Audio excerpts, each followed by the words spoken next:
that's all right. Of course I understand. No, I'll be fine. I'll see you tomorrow, all right? Bye-bye. What was that? That was Harold. He stood me up. Apparently one of the soloists in the choir's got laryngitis and the Reverend Samson's asked him to fill in. He'll be rehearsing until late. But he can't. You're supposed to be going to the movies tonight. Well, you know what Harold's like about his singing? One little bit of flattery from Reverend Samson and he thinks he's Australia's Pavarotti. Yeah, but you said you were really looking forward to going out tonight. Yeah, otherwise we can go out some other time. Anyway, there's nothing wrong with a nice quiet night at home. Great. Are you still staying in? Yeah, I guess I'll just curl up on the couch and watch a bit of telly, I guess. Right, we'll be a couple of lounge lizards together. Why don't I go and check the program and see what's on the box, eh? Sure.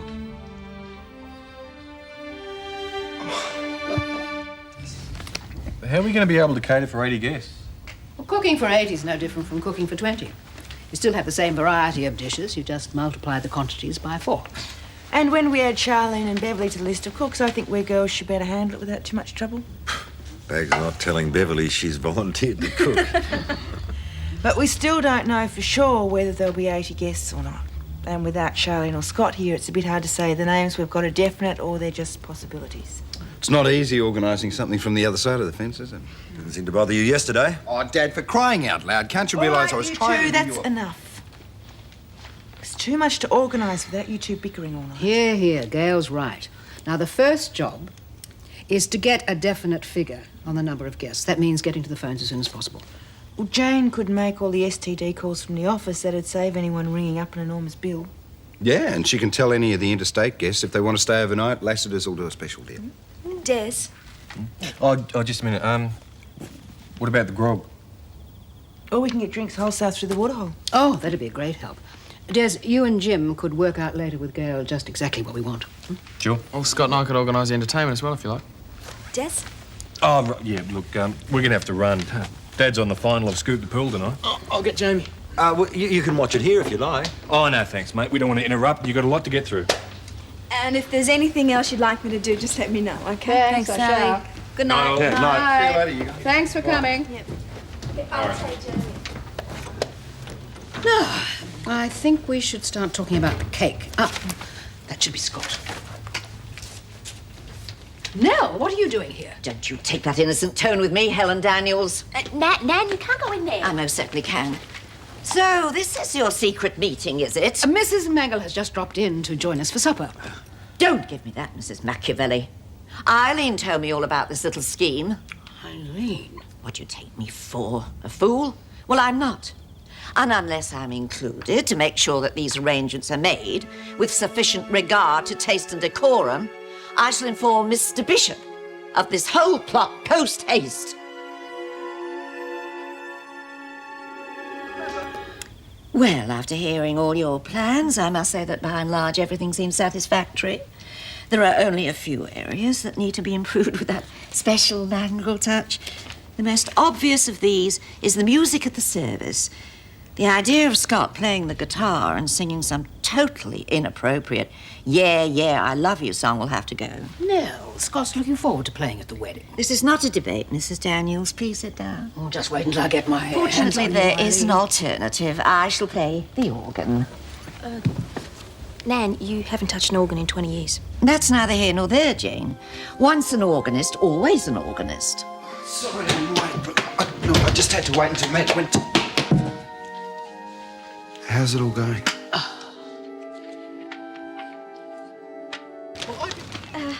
Looks like a list of Madge's family. I think it's something to do with a will. Oh, Madge, I believe it's yours. Something to do with your will. Mine? No. But I'll bet it's got something to do with these three. All right, you lot, I want an explanation, and I want it now. Henry, you're the oldest. Why don't I hand over to you? I'd rather you didn't. I don't care who tells me, I just want to know what's been going on. Yeah, so do I. We were only trying to help. Yeah. You see, we knew you really wanted a big wedding. And seeing as though it's probably going to be your last, we thought it'd be nice to give it to you. So that's what we've done. You mean this is more than just a thought? These people have actually been invited? Afraid so. This is terrible. So that's why Dad changed his mind about coming to the wedding. Yeah. Thought it was fishy. Fishy? I think it's disgraceful that you three can be so uncaring, so insensitive as to interfere into something so wonderful and personal as our wedding day. Well, it's beyond me. Harold, we thought that's what you wanted. It is our wedding day. Not yours. Your mother's and mine. Would sorry help? No, it would not. Oh, no, come on. It's not that serious. They meant well. Yeah, Harold. Haven't you ever heard of it being the thought that counts? You've had a sensible thought in your life. I wouldn't go that far, mate. I think you're making a big fuss over nothing. Now, Mum wanted a big wedding, and that's what we've given her. Besides, everyone's already been invited. Well, they'll just have to be uninvited, Well, won't it's they? too late. It is not. All right, you lot out. Why? Because, as Harold so rightly said, it is our wedding and not yours, and there are things we need to talk through in private. Understood? Go on, off you go. Go on.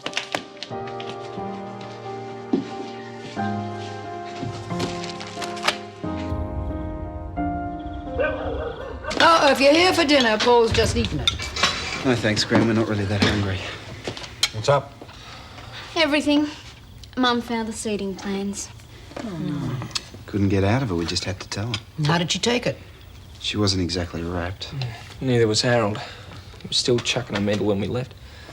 So what's going to happen? Is everyone still coming, though? Who knows? They're talking it over now.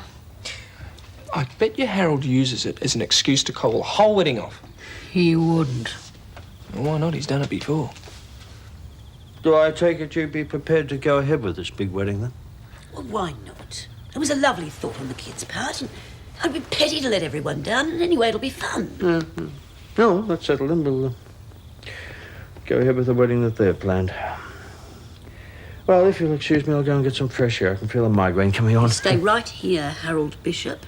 Martyrdom doesn't suit you. Well, why go ahead with a big wedding if it's going to make you miserable? Because it's what you want. What I want, Harold, is to find out what you want. Oh, what do you want? I want a big wedding. There's a lot of wanting happening here, but nothing seems any clearer. All right, then. Well, we will have a big wedding, but one that I pay for. Oh, Harold, come on, you can't afford it. Well, how do you think I feel having a wedding that somebody else pays for? It is my duty to provide for you, Madge. It's not my fault that you weren't prepared to wait until I could pay for it. If I'd waited, it would have been tottering down the aisle on a walking frame. Oh, I'm glad you find it amusing. Oh, don't be like that. And apart from the money side of it, there is the invitation list. There'll be 80 of your relatives on one side of the church as against one of mine. I won't even have Mrs. Maggle on my side. She'll be at the organ. Still, if that's what you want, that's what we'll do. No, we won't. We'll go back to plan A. Small wedding, reception here. Paul and Gail will understand. You sure? Harold, it's you I want, not all the trappings. In 2 days' time, I want to be able to call myself Mrs. Harold Bishop. Now, as long as I can do that, to hell with everything else. So it really doesn't matter to you? It's you that matters, you silly old thing. That's all that counts. Well, there's one good thing that's come out of this. At least you won't have to put up with any more interference from Mrs. Maggle. I'm going to make some more coffee. We wouldn't have had to anyway, Dad. I saw to that. You? How?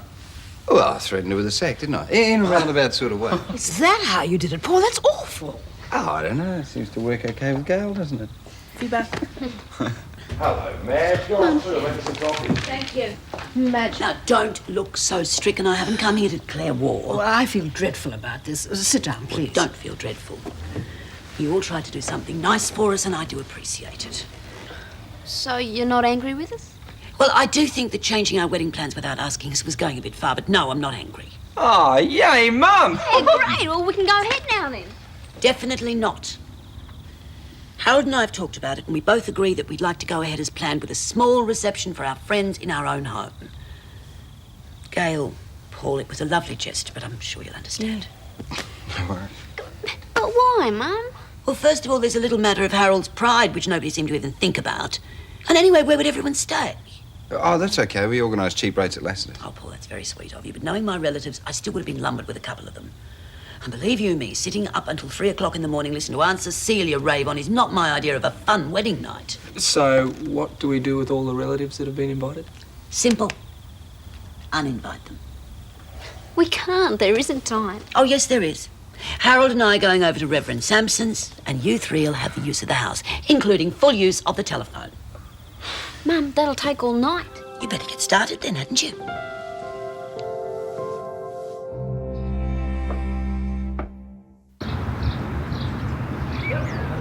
Yeah. Right, thanks, Auntie Jean. Bye. All done? All except Auntie Gwen. Still couldn't get her this morning. Jean said she'd let her know, though. Well, that wasn't too difficult, was it? I don't know. Some of them weren't too happy about it. Well, I'll write to them and explain, but I won't be doing anything until after the wedding. I've got so much to do here. Anything else I can do? Well, since you asked, you could give me a hand with the housework. I want the place absolutely spotless for the reception. Still think you're crazy to turn down Paul and Gail's offer. Henry, you're just being lazy. I want the place clean for Harold, anyway. Harold's idea of clean is a bit hard to live up to. Well, you better start practising, because as of tomorrow, he's going to be living here, and you're just going to have to get used to it. Good morning. Good morning, Madge. The family at breakfast, eh? I just think as from tomorrow, it'll be the Bishop family at breakfast. Not quite, Harold. We'll still be the Robinsons, and Henry will still be a Ramsay. Unless you're thinking of adopting me, Harold. Harold, don't worry about it. He's just teasing. Oh, I see. A joke. A joke.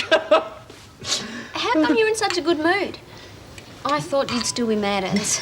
How could I possibly be mad? Tomorrow, I'm marrying this beautiful woman. I shall have my only son standing by my side as best man. I am the luckiest man in the world. I can't wait to meet David. Oh, I know. You like him. Everyone else does. Seems to have a way with people. And with a bit of luck, he'll be here in time for my bucks party. Bucks party?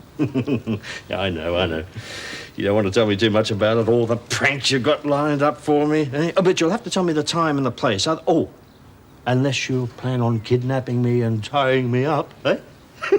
Harold, we haven't actually organised a bucks party.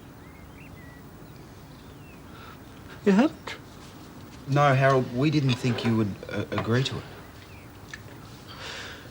Well, of course, I'm against drunkenness and wantonness. I've nothing against having a good time. I never thought I'd see the day. You asking for a bucks party, it's like the paper. Henry! I just can't understand why you would think I wouldn't want one. But just a minute. Now, I don't think it's too late. I think I can still organise it. Yes, you just leave it to me and I'll get back to you. That's Harold?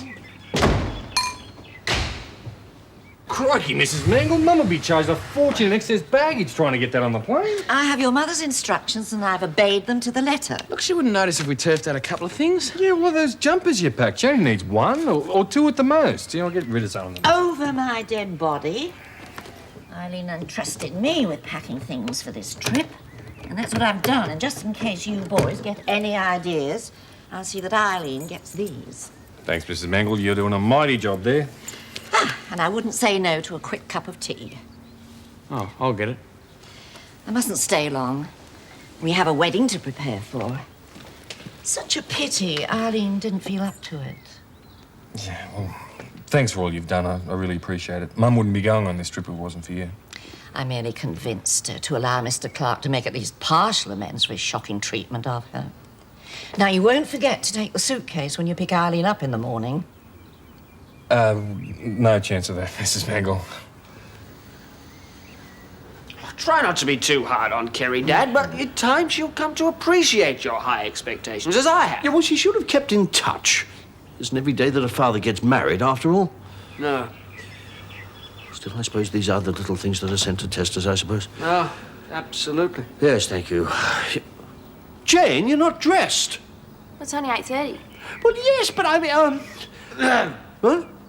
Oh, good grief, where are my manners? Jane, this is my son, David. David, Jane. A privilege. Hi.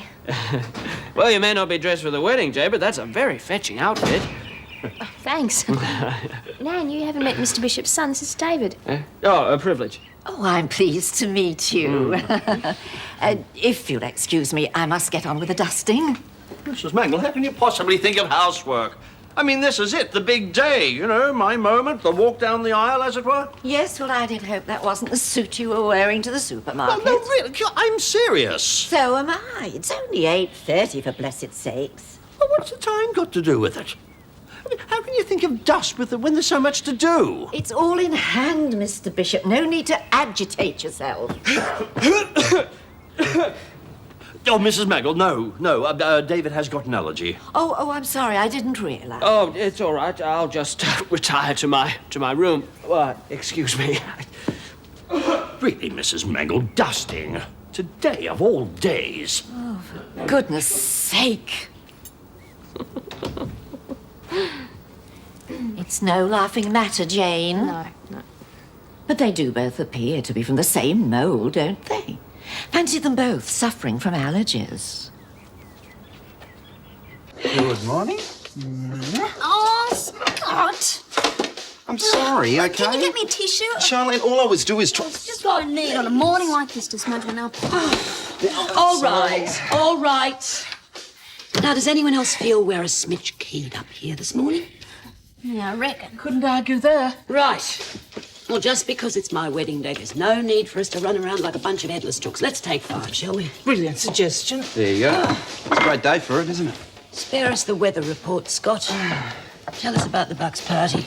Now, don't tell me that Harold is chained to a telegraph pole somewhere. I couldn't stand it. Sorry, we weren't that creative, actually. Well, he's safe then. Mm-hmm. Good. Did you meet his son, David? Yeah, he got there. What's he like? I bet he's a real dork. Charlene! Well... He's quite a surprise packet, actually. He's pretty good looking, sort of a smart dresser, a pretty wild kind of a guy. Mm-hmm. That's right, isn't it, Henry? David Bishop, you know, what a knockout. I tell you what, Charlene, it's just lucky you're married to me, you know. You might not be able to restrain yourself. Smoother than smoother. In fact, he looks pretty damn dangerous, if you ask me. Harold's dangerous. He's real hot stuff, I tell you. Ooh. Need asbestos lips. With this ring, I wed you. With my body, I worship you. With all that I am and all that I have, I honour you. It's beautiful. Oh, Jane, Mrs. Mangle, I didn't realise. I always get goosebumps before a wedding, and I'm sure this will be a service that no one's going to forget. Very possibly. Oh, that is a comment, is it? Well, listen to yourself. So solemn. A wedding is supposed to be a celebration. In God's house, one must show due reverence. Mr. Bishop, it's never too late. If you're having second thoughts... Second thoughts? How dare you even suggest that? Well, I was only saying that if... No, that's enough. Yes, absolutely. I'm merely trying to play devil's advocate. After all, if the prospect of marrying that Ramsay woman fills you with such glee, well, one wonders why you'd be sensitive to such criticism. Unless, of course, you really did have cold feet.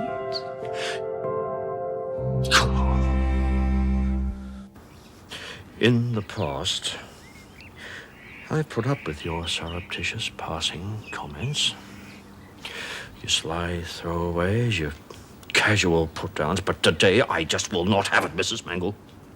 Madge Ramsay is the woman that I love, desperately, passionately, irrevocably. With my whole being, with every fibre in it, and there are several. So unless you apologise this very split second, I shall have great pleasure in instructing my bride-to-be not to gently lob the bridal bouquet in your general direction, but to make sure that it's implanted in your left ear. Oh! Yes, I think that just about says it. Mr. Bishop, I'm sure that man didn't mean it, did you? No, I didn't mean it quite the way it came out, obviously. Obviously. I'm sure that you see qualities in Mrs. Ramsay that perhaps are harder for other people to detect. And if I've offended you, I'm truly very sorry. Excuse me.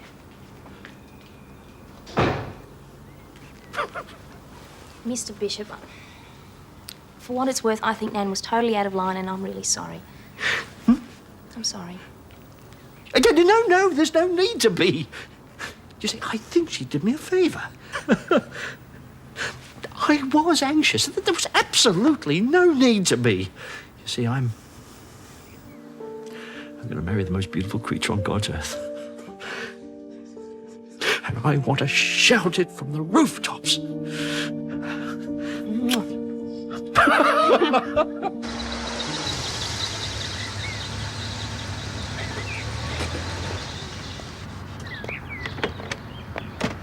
Morning. G'day. And what a morning. Yeah, right. You realise this is a milestone for us, Henry? Once Dad and your mum tie the proverbial, that makes us, well, almost brothers. Wow.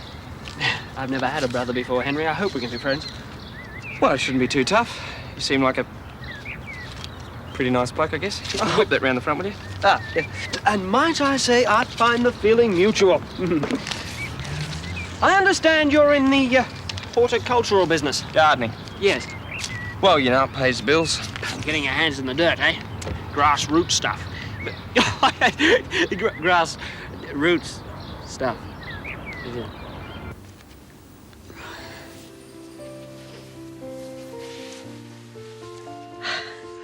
Oh, Mum. Do I look all right? A million squillion times better than all right.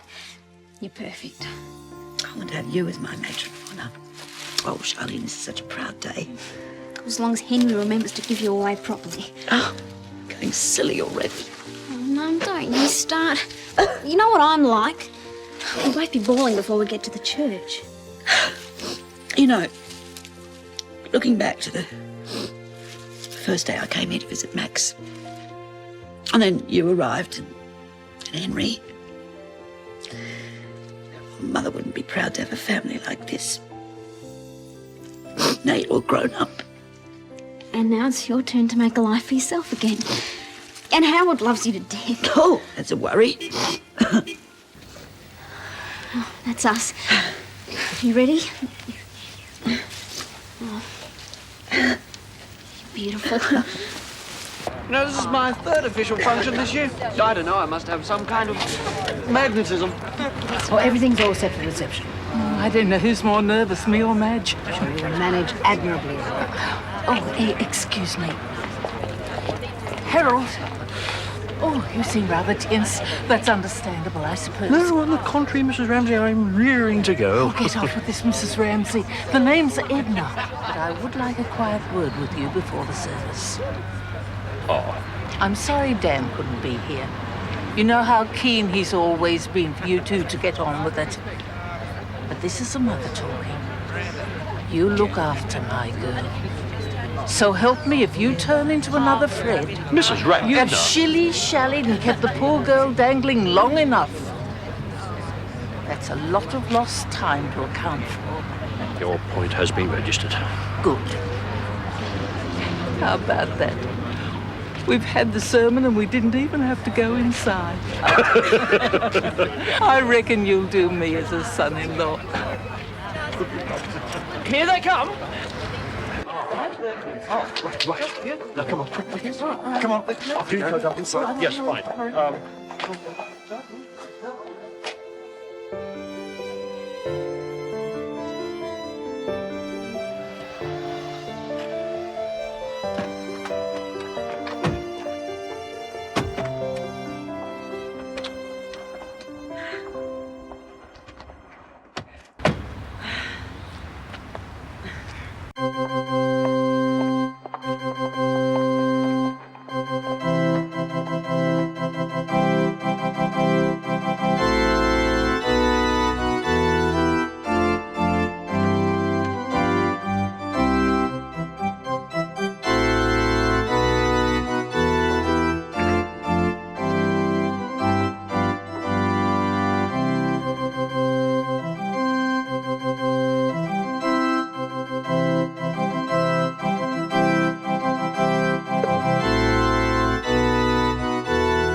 Will you all be seated, please? We come here together in the sight of God and in the presence of this congregation to join together this man and this woman in holy matrimony, which is an honorable state of life instituted from the beginning of God himself and signifying to us the spiritual union between Christ and his church. Do you, Harold Wayne Bishop, take this woman, Margaret Mary Ramsay, to be your lawful wife? Will you love her, cherish her, honor and protect her in sickness and in health, and, forsaking all others, keep you only unto her for as long as ye both shall live? I will.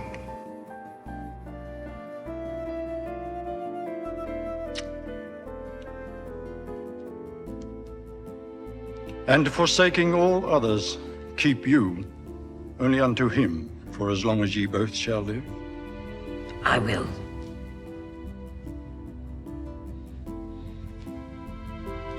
With this ring I wed you. With my body I worship you. With all that I am and all that I have, I honor you.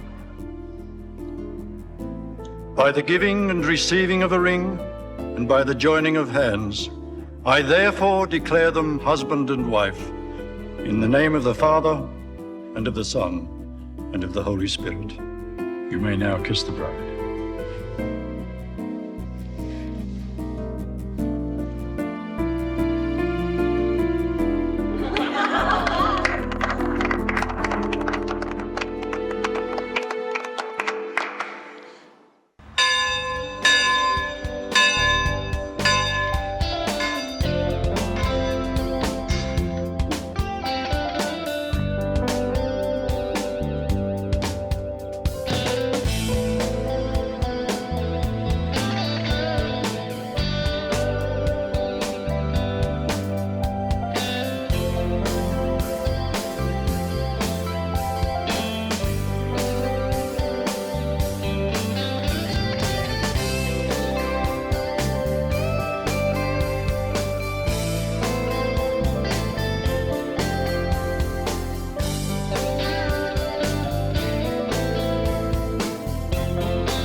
No, thanks, mate. Well, I guess that seems pretty logical, actually. We could give you a hand with Dan when he comes out of hospital, and I imagine Harold might need a bit of elbow room. Return the favour, eh? Yeah, why not? It's only a couple of weeks. And I'll tell you what, Charlene and me can hit the beaches while we're up there. Oh. You're real. That's a dazzler of an idea, Scott. And you and Charlene are more than welcome. Oh, that'd be great. Come on. Good on you, Grace.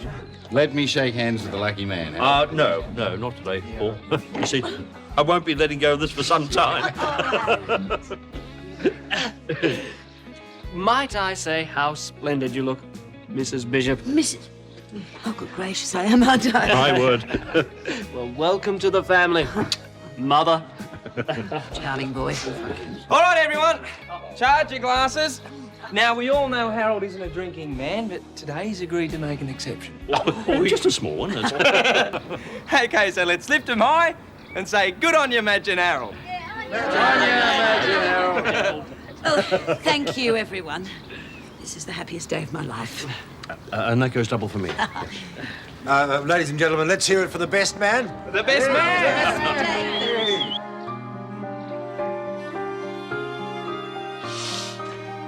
Yes, you here?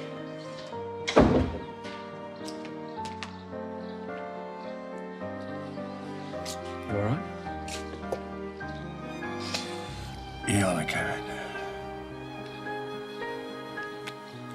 I would have missed this at the reception, but I just couldn't hang around. We're friends. I understand.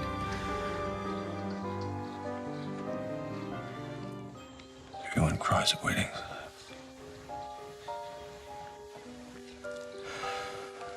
I was feeling okay. Suddenly I just saw Daphne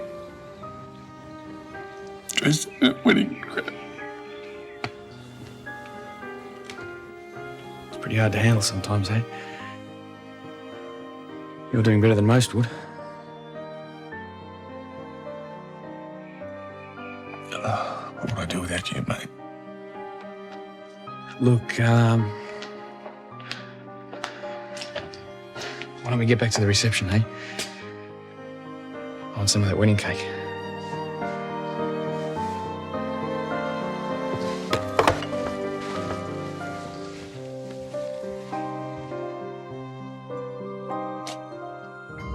And so it really is true that you can't pick and choose your own family. But by golly, if I could, I know where I'd start looking. Which reminds me of when I was 11. David, excuse me, I'm sorry to interrupt, but I know how anxious you are to get onto the telegram, so why don't you have a look through those while Charlene has a quick word. Ladies and gentlemen, here's Charlene. Hey, Lenny. Mum, Harold, today's just been unreal. I'll never forget it. And we don't want you to forget it either. Scott, Henry and myself had a bit of trouble thinking what to get you as a wedding present. So we spoke to a few of our friends. They certainly did. And all of Ramsay Street chipped in to get you this. Oh, yeah, that one.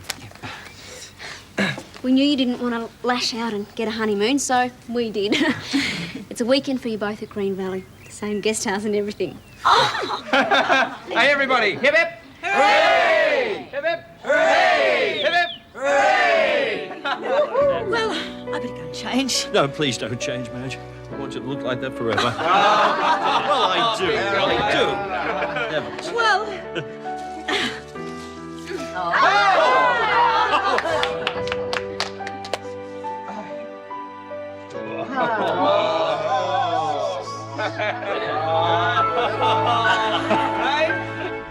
Here we are, Madge.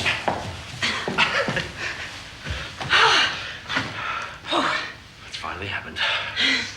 You and me alone on our wedding night, eh? To tell you the truth, I'm excited, actually. Are you excited? Yes, very. Come on, we haven't got all night. Well, I thought you would have learned that lesson by now. What lesson? Everything comes to him who waits.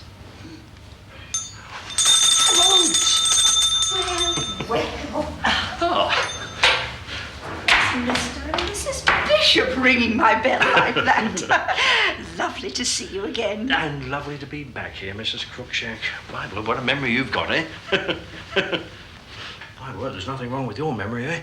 Oh, no. I remembered exactly who you were the minute the young girlie rang up and made your booking. Charming. I mean, how could I ever forget after that terrible mix-up last time? My word, yes. What a kerfuffle, eh? Anyway, you can rest assured that won't happen again. Good, good. I remembered straight away that you were the couple that like to have separate rooms. So I've saved your two best singles, 4 and 27.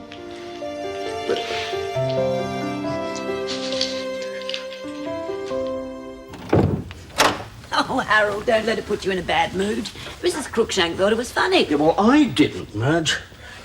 I was very embarrassed having to explain myself that way. Do you know what? I wouldn't put it past Henry to have engineered the whole thing just to give me a hard time. Henry wouldn't do a thing like that. At least I don't think he would. Oh, well, it's all turned out for the best, hasn't it? Oh, yes, definitely. It's so romantic to be back in the same room. Everything's exactly the same as it was. No, not everything. Why? What's changed? A relationship. Oh. We are finally man and wife. All those dreadful months of anticipation are finally over. Yes. Yes, they are. I just want my heart to sing, my head to swim, my pulse to race. I want to let my hair down, Madge. Oh, good for you. I am going to throw all caution to the wind. I want you to share everything with me. Even my toothbrush. Really, the rules have changed, haven't they? Rules? No, there are no rules. What's wrong? Oh, Harold! Oh, Harold.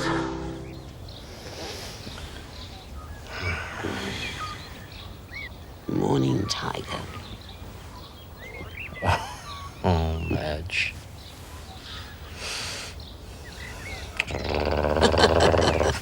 Mr. and Mrs. Bishop, breakfast. Oh, yes, Mrs. Crookshank, I'll come and get it now. No. Allow me. Oh, this is nice, isn't it? Everything about this place is nice, Madge. The location. The people. The miniature soap. The company. You know, it'll seem odd for a while being called Mrs. Bishop, but I suppose I'll get used to it. You know, Henry's the only Ramsay left in Ramsay Street now. Oh, I wouldn't worry about him. He'll soon find someone. Well, just as long as he's happy. Like us, eh? You sure you want me to go and get the breakfast?